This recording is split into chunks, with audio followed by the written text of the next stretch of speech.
Hello again, welcome to my channel. I'm pretty excited to be here. So this week I'm going to be talking about 10 strategies for entrepreneurs dealing with failures. I decided to do this just to encourage entrepreneurs, especially the new ones that are coming into it, so that they can actually understand and see what they're actually getting themselves into. All right, it's not something bad, it's not something really negative, but it's something that everybody's going to learn from. If you're meeting me for the first time, my name is Olumide Omitogun. I call myself Liberty Catalyst. This is the name of my channel, Liberty Catalyst. So I started this channel just to promote my online business, and also to share and to share my experience, and then to teach people some of the things that I've actually learned going along the way. All right, when we come back, we're going to go into it. 10 strategies for entrepreneurs dealing with failures. See you at the other side.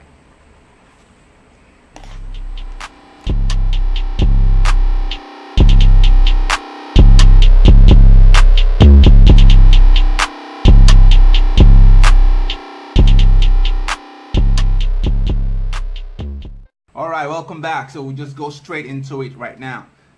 Number one, be prepared. All right, be prepared. You do not have to come up with full contingency plan for any type of failure. All right, so there's no need to do that. You don't have to. You don't have to come up with a contingency plan. Failure will come. All right, so and when it comes, you just be ready for it.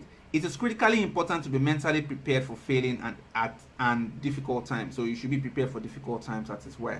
I said, if you have expectations that things are going to go perfectly according to plan, then once they do not, those are times will be more difficult than you will expect. So if you're doing something and all you have in your brain is, oh, I'm not going to fail, I'm not going to fail, by the time the failure comes, it's really going to destabilize you. So it's better for you to have that backup reminder, okay, this might actually go through, or it might actually fail. It's not that you're accepting failure, but you're just getting yourself prepared for it in case failure comes. All right.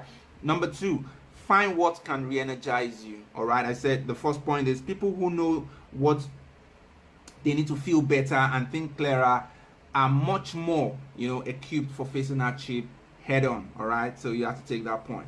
This could be, the second point is, this could be in the form of exercising, spending time with people that you care about, or going to an aspiring or isolating space. So when failure comes, you need to actually get back up. All right, so what this is saying in a nutshell is that if all you need to do, if you need to exercise, if you need to spend time with people that you love, people that you think can actually snap you out of that depressing state, and inspire you, or you need to actually isolate yourself and go to a calm and serene place to get yourself back up, you need to actually do it.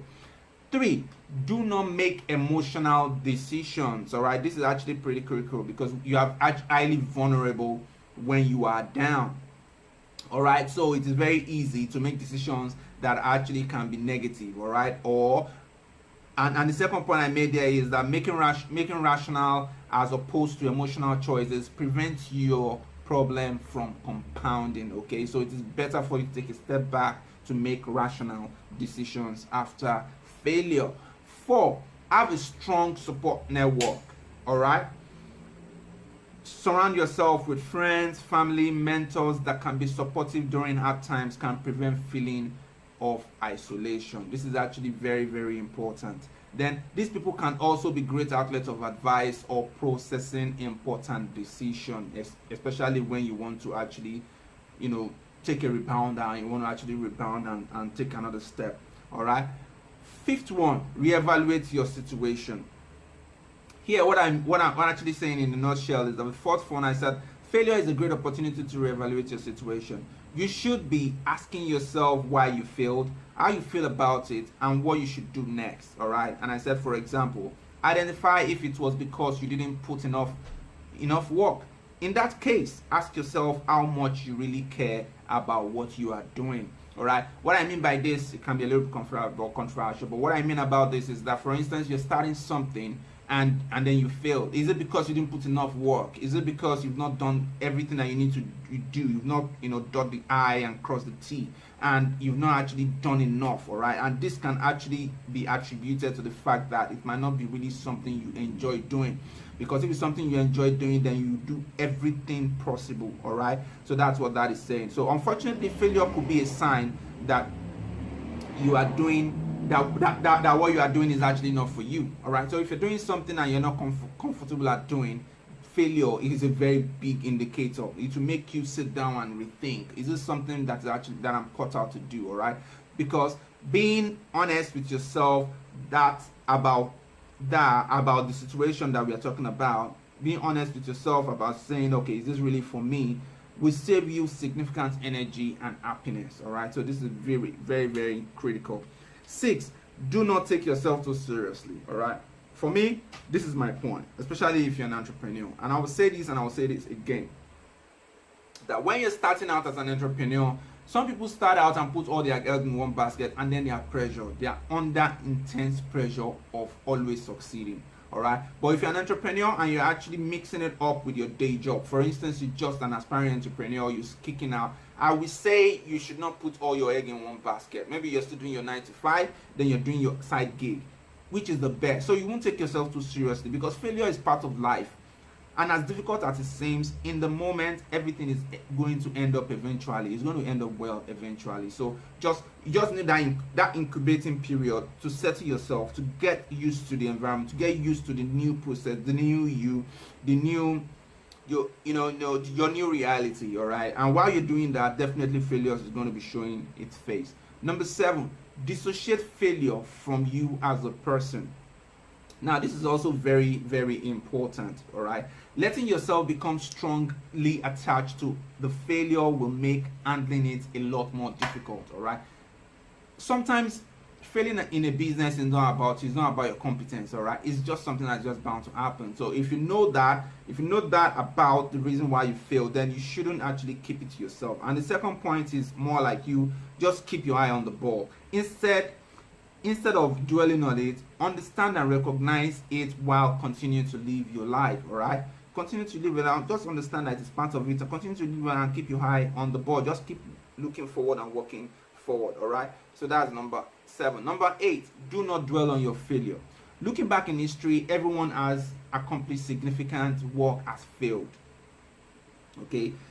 What this means is that there are lots of people, Albert Einstein, J.K. Rowling. J.K. Rowling had the Harry Potter book, and for several times, for numerous times, it was being declined. All right. Eventually, Harry Potter book became one of the best sellers in the world as today is concerned. Albert Einstein, also one of the renowned professor of relativity, also could not get a gig as a professor for a long time. All right. Eventually, he became the author and the owner of theory of relativity. All right. E equals mc squared. All right. Then the second point here, losing happens to everyone, and getting down about it is not going to accomplish anything productive.